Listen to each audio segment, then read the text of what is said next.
Most people know this feeling. You're lying in bed, the room is quiet, your phone is finally out of your hands. Everything feels peaceful. And then, out of nowhere, your brain decides to remind you of something that happened years ago. Maybe it was the wrong thing you said in a meeting. Maybe it was that awkward joke that nobody laughed at. Maybe you called your teacher mom, or waved back at someone who wasn't actually waving at you. Suddenly, you don't just remember it, you relive it. Your stomach tightens, your face feels warm, your heart beats just a little faster, even though nothing is happening. You're safe, you're alone, and somehow a 10-second moment from years ago still has the power to make you cringe. Why does your brain keep pulling back memories you'd do anything to forget? The answer starts with a fact that changes everything.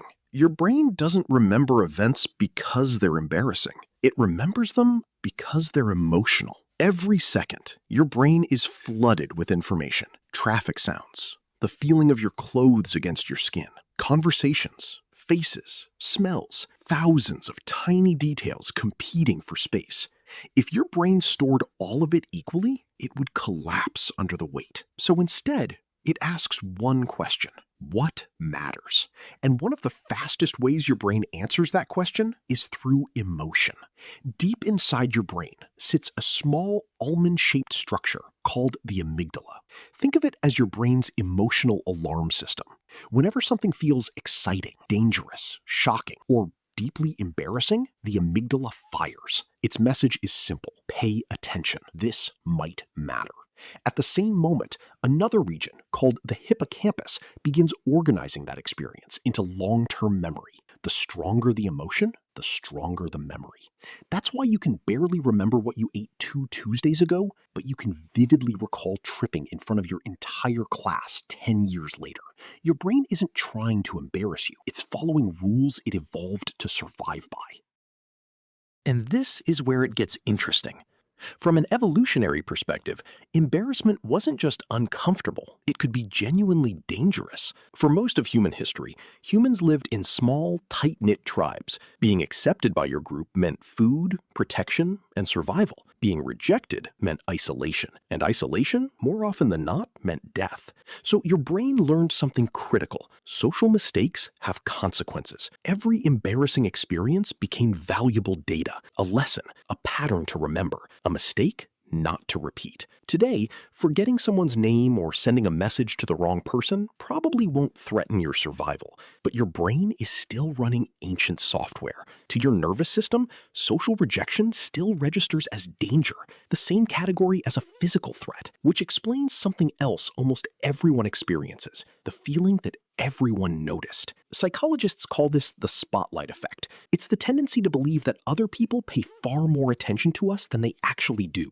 You spill coffee on your shirt before work and spend the entire day convinced everyone is staring, judging, remembering.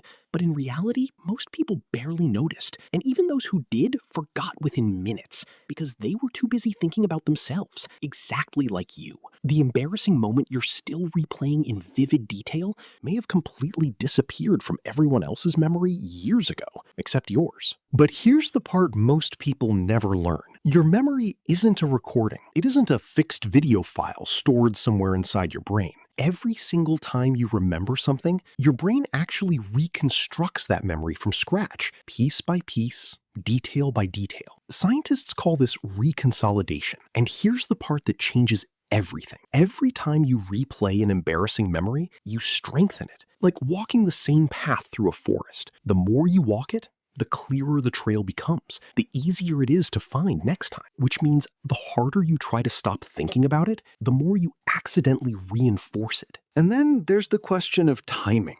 Why does your brain always choose the moment you're trying to sleep? Why not while you're in a meeting or cooking or watching something?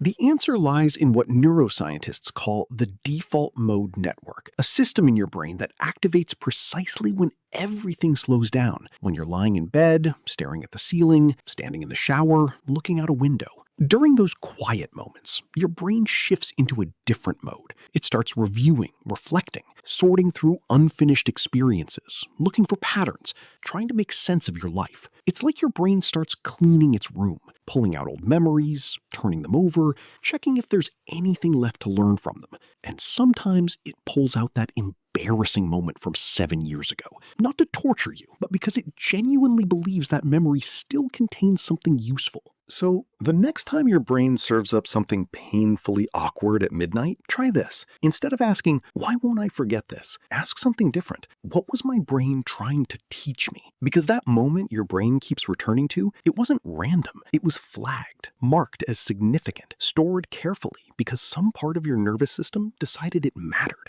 Your brain evolved to protect you, not to comfort you. And sometimes those two goals aren't the same thing. So if an old memory surfaces tonight, let it, acknowledge it, understand why it's there, and then gently remind yourself you already learned the lesson. You don't need to keep taking the test.